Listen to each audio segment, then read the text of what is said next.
আসসালামু আলাইকুম দর্শক। সমসাময়িক বাংলাদেশের নানা বিষয় নিয়ে আলোচনায় আমাদের সঙ্গে আছেন।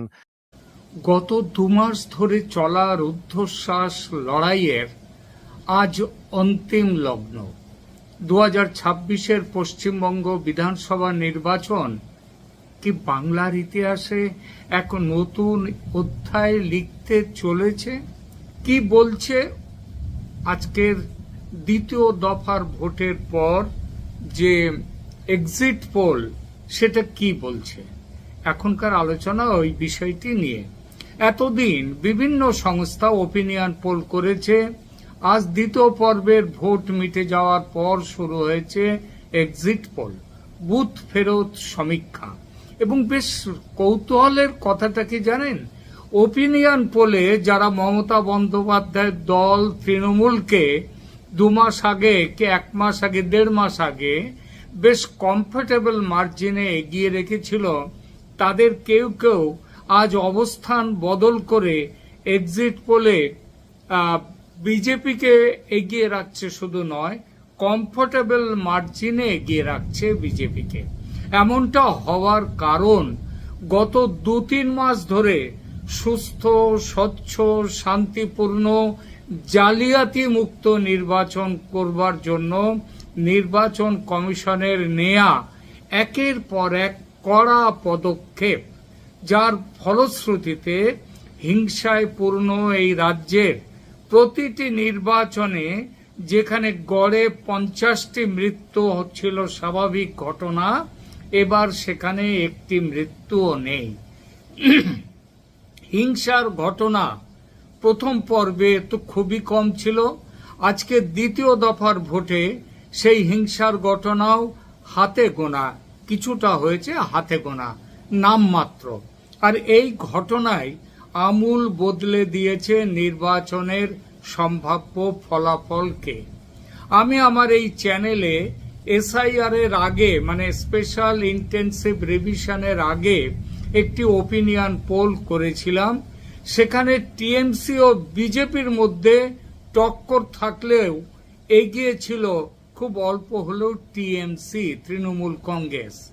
এরপর এসআইআর শেষ হওয়ার মুখেও আমি একটি ওপিনিয়ন পোল করি, বোধহয় মনে পড়ছে ২১শে মার্চ কি তারপরে হবে, হ্যাঁ ওই সময় করি। সেখানে বিজেপিকে দিয়েছিলাম ১৫৯ প্লাস মাইনাস 10, অর্থাৎ ১৪৯ থেকে ১৬৯টি আসন। আর আজ দ্বিতীয় দফার ভোটের পর আমার এক্সিট পোল বলছে না, আমারটা এখন বলবো না, বলবো একদম শেষে। তার আগে প্রধান কয়েকটি সংস্থা এক্সিট পোল যারা করেছে তারা কি বলছে বলি সে কথা। তারা কি বিজেপিকে এগিয়ে রাখছে? রাখলে কতটা এগিয়ে? ঠিক ৫ বছর আগে ২০২১ সালে যে সোনার বাংলার স্বপ্ন অধরা রয়ে গিয়েছিল বিজেপির, ২০২৬-এ এসে কি তবে সেই স্বপ্ন বাস্তবায়নের পথে? আজ সন্ধ্যা ৬:৩০টার পর থেকে একের পর এক বুথ ফেরত সমীক্ষা বা এক্সিট পোল যখন সামনে আসতে শুরু করেছে, তখন রাজনৈতিক মহলে একটাই শব্দ ঘোরাফেরা করছে, সেটা হলো পরিবর্তন। কি এবার পরিবর্তনের পরিবর্তন কি হতে চলেছে? অধিকাংশ জাতীয় এবং আঞ্চলিক সমীক্ষা সংস্থার রিপোর্ট আজ বলছে বাংলায় এবার বড় সড় ওলট পালট হতে চলেছে। ঘাসফুল শিবিরের দীর্ঘ ১৫ বছরের শাসনের ভিত এবার নাকি হালকা হয়ে যাচ্ছে। অধিকাংশ এক্সিট পোল স্পষ্ট ইঙ্গিত দিচ্ছে ভারতীয় জনতা পার্টি বা বিজেপি এবার ম্যাজিক ফিগার পার করে মোটামুটি কমফোর্টেবল মেজরিটি বা সুবিধাজনক সংখ্যাগরিষ্ঠতা নিয়ে নবান্নের, নবান্ন বলবো না, কারণ নবান্ন কিন্তু আমাদের পশ্চিমবাংলার যে সরকারের হেডকোয়ার্টার নবান্ন হয়েছে মমতা ব্যানার্জির আমলে, খুব বেশি বছর আগের কথা নয়। আবার আমার ধারণা এই সরকার ফিরে আসবে আবার রাইটার্স বিল্ডিংসে, কিংবা আরো কাছাকাছি এদিকে সল্ট লেকের দিকে, নিউ টাউনের দিকেও চলে আসতে পারে, সেটা পরের প্রশ্ন। আজকের এই বিশেষ প্রতিবেদনে আমরা বিশ্লেষণ করব বিভিন্ন সংস্থার দেয়া সেই চমকপ্রদ পরিসংখ্যান এবং বোঝার চেষ্টা করব ঠিক কোন কোন কারণে বাংলার জনমত এবার বিজেপির দিকে ঝুঁকল। প্রধান সমীক্ষক সংস্থাগুলোর পরিসংখ্যানের কথা প্রথমে বলি। বাংলায় পশ্চিমবঙ্গের 294টি আসনের ভাগ্য এখন ইভিএম এর মধ্যে বন্দী। 4 মে ইভিএম খোলা হবে, ফল ঘোষণা হবে। তার আগে এক্সিট পোলগুলো কি বলছে, সবার কথা তো বলা যায় না, কিছু বড় সংস্থার কথা বলছি, এক নজরে দেখে নিই তারা কি বলছে।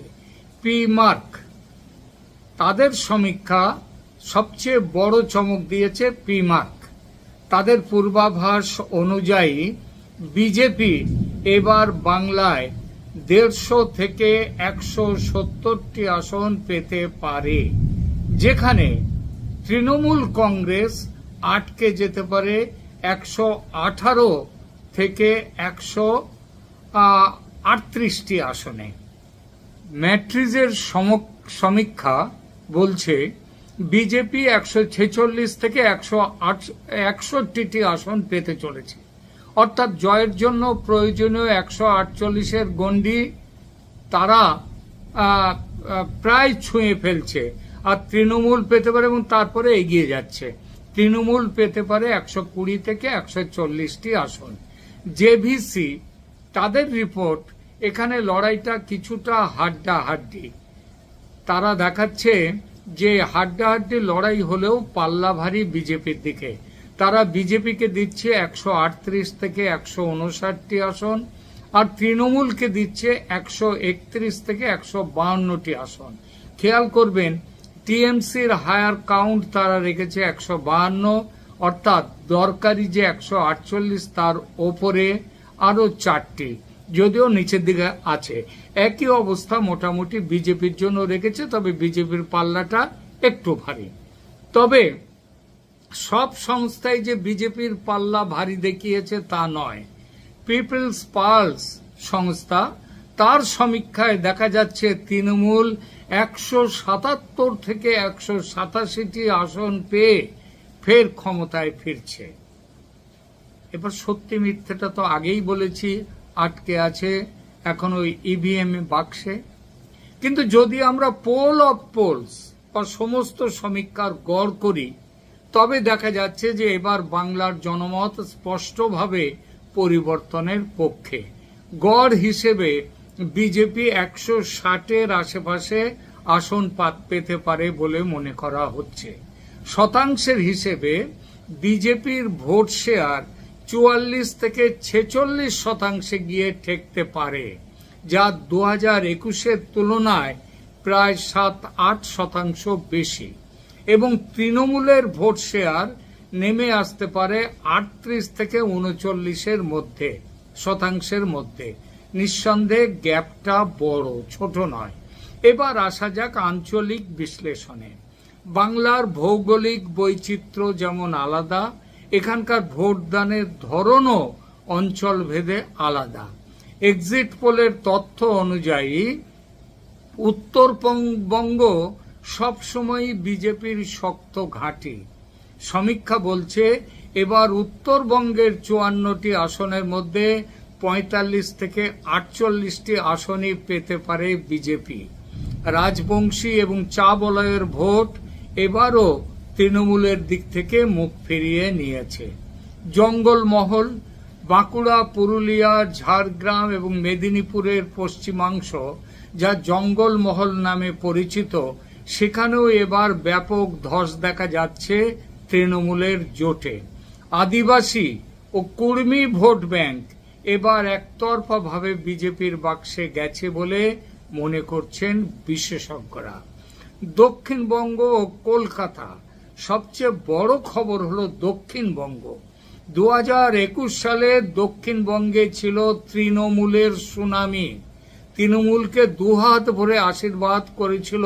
সেই আশীর্বাদ কতটা মানুষের ইচ্ছায় আর কতটা জালিয়াতির চোটে সেটা অবশ্য অন্য কথা, কিন্তু সেটা যাই হোক, আশীর্বাদটা দেখা গিয়েছিল।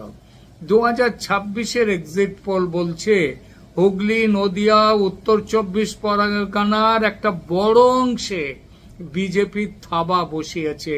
এমনকি কলকাতার সংলগ্ন আসনগুলিতেও এবার হাড্ডাহাড্ডি লড়াই।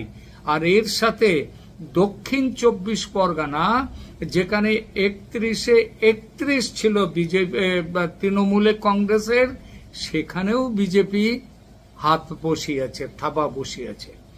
আর শহরে মধ্যবিত্ত ভোটারদের মধ্যে তৃণমূলের প্রতি এক ধরনের বিমুখতা লক্ষ্য করা গেছে। তবে তৃণমূলের দুর্গে বড় ভাঙনের কারণ মুসলিম ভোট ও বাম কংগ্রেস জোট, আইএসএফ এবং বামের জোট, এবং তার উপর কংগ্রেসের পারফরম্যান্স এবার অনেক জায়গায় তৃণমূলের সংখ্যালঘু ভোট ব্যাংকে বড় সড় ফাটল ধরিয়েছে। মালদায় এমনও হতে পারে যে তৃণমূলের খাতা পর্যন্ত এবার না খুলতে পারে। আর মুর্শিদাবাদ, সেখানেও তৃণমূল বিপুলভাবে পিছিয়ে আসতে পারে। এই জেলাগুলিতে ভোট কাটাকাটির একটা বড় সুবিধা পেয়ে যাচ্ছে বিজেপি। কেন এই রায়? রাজনৈতিক বিশ্লেষকরা মনে করছেন এই সম্ভাব্য পরিবর্তনের পেছনে কাজ করছে বেশ কিছু গুরুত্বপূর্ণ কারণ।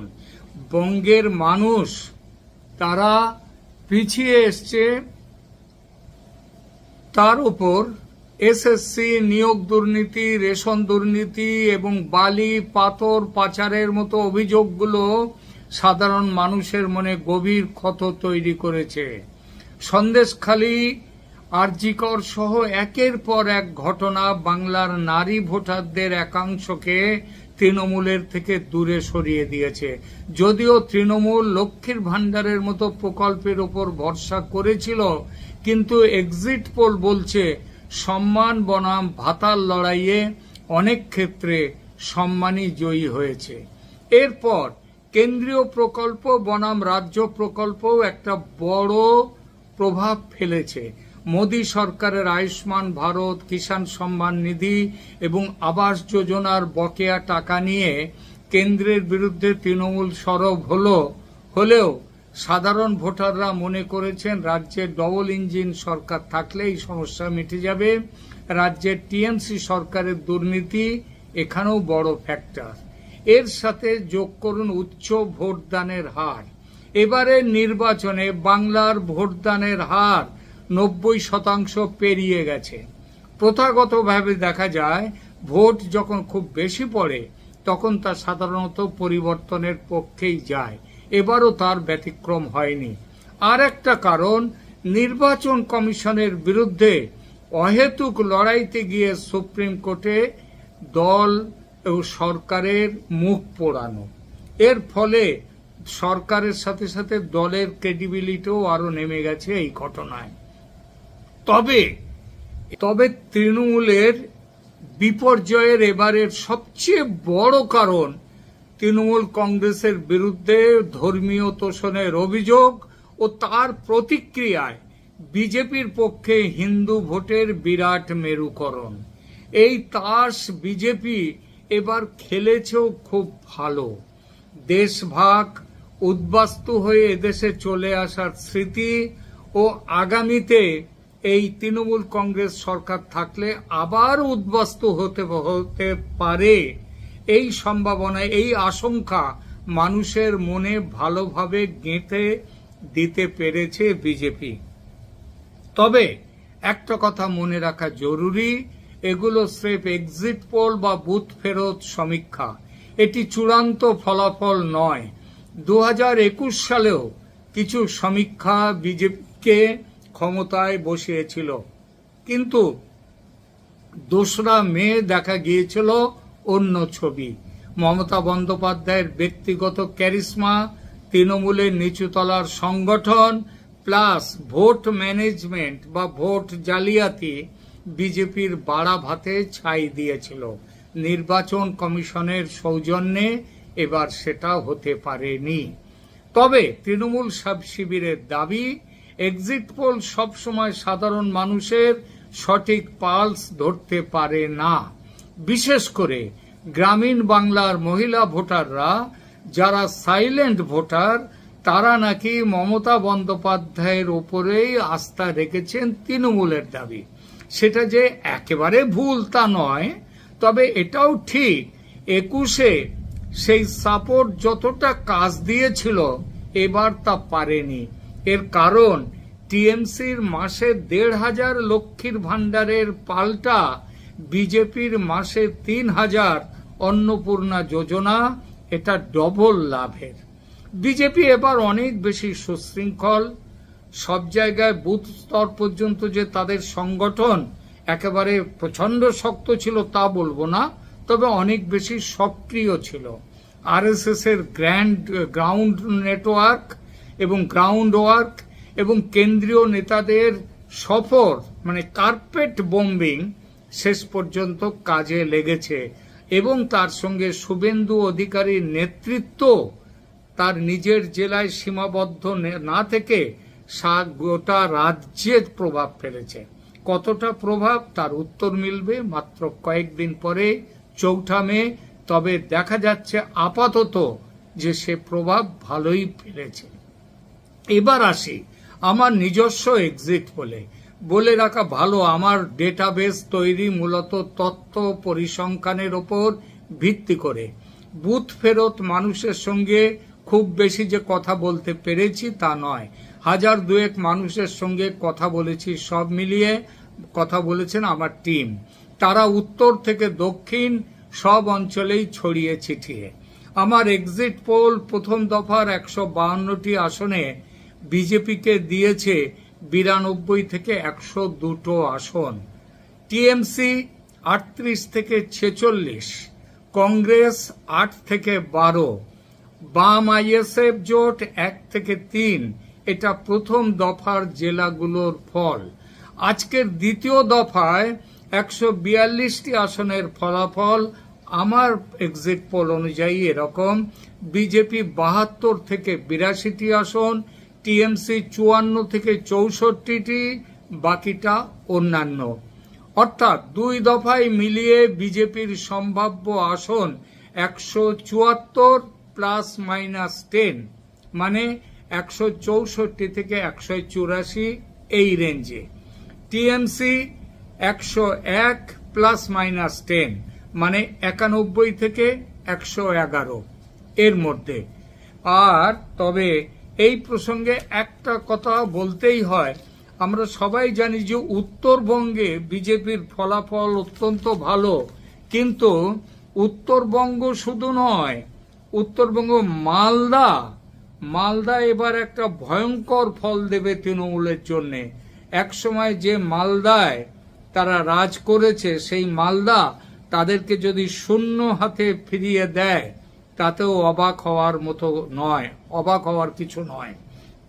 এছাড়া আরো যেমন পূর্ব মেদিনীপুর, যেটা শুভেন্দুর গড়, শুভেন্দু অধিকারী, সেখানেও তৃণমূল খালি হাতেই আসবে বলে আমাদের ধারণা।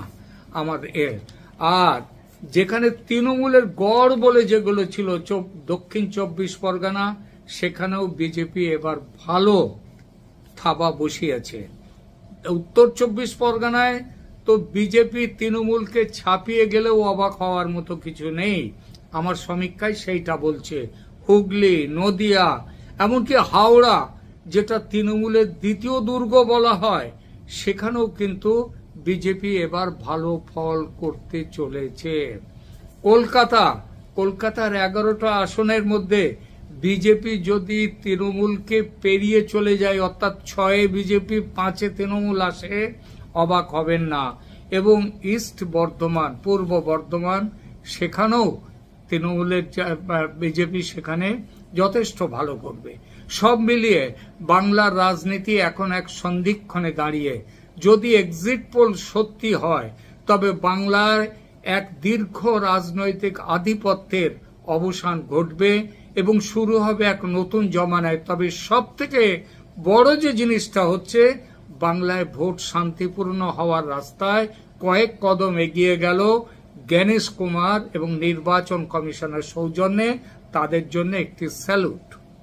আর যদি এক্সিট পোল ভুল প্রমাণিত হয় তবে বুঝতে হবে মমতা বন্দ্যোপাধ্যায়ের ভিত এখনো বাংলায় অটুট, কিন্তু সে সম্ভাবনা কোনো এক্সিট পোল বলছে না। একটা এক্সিট পোল পিপলস পালস, যার কথা বলেছি। তৃণমূলের মা মাটি মানুষ নাকি বিজেপির সোনার বাংলা, কার দখলে যাবে? আবার বলছি, নবান্ন নয়, কার দখলে যাবে শাসন ব্যবস্থা? রাইটার্স বিল্ডিংও হতে পারে। কার গলায় উঠবে জয়ের মালা, আর কার কপালে জুটবে পরাজয়ের গ্লানি? এখন শুধু চৌঠা মেয়ের অপেক্ষা। তেরঙ্গা পতাকায় ঘাসফুল থাকবে নাকি গেরুয়া ঝড়ে উড়বে পদ্ম? সব প্রশ্নের উত্তর দেবে সময়। কিন্তু বড় বাজারের যে আবির বাজার, আবির মার্কেট, আবির তো হচ্ছে উৎসবের প্রতীক, তো সেখানে কিন্তু এবার গেরুয়া আবির মিলছে না, এত বিক্রি। আর উপচে পড়ে রয়েছে, স্টক ভারী হয়ে রয়েছে তৃণমূলের সবুজ আবিরের। যেটাই হবে চৌঠা মে সময় পাবো আমরা, সেদিনের জানতে পারবো। ততক্ষণ পর্যন্ত ক্যালকাটা ডায়ালগসের সঙ্গে থাকুন। এই নির্বাচন সংক্রান্ত আপডেট পেতে চোখ রাখুন আমাদের চ্যানেলে। ধন্যবাদ।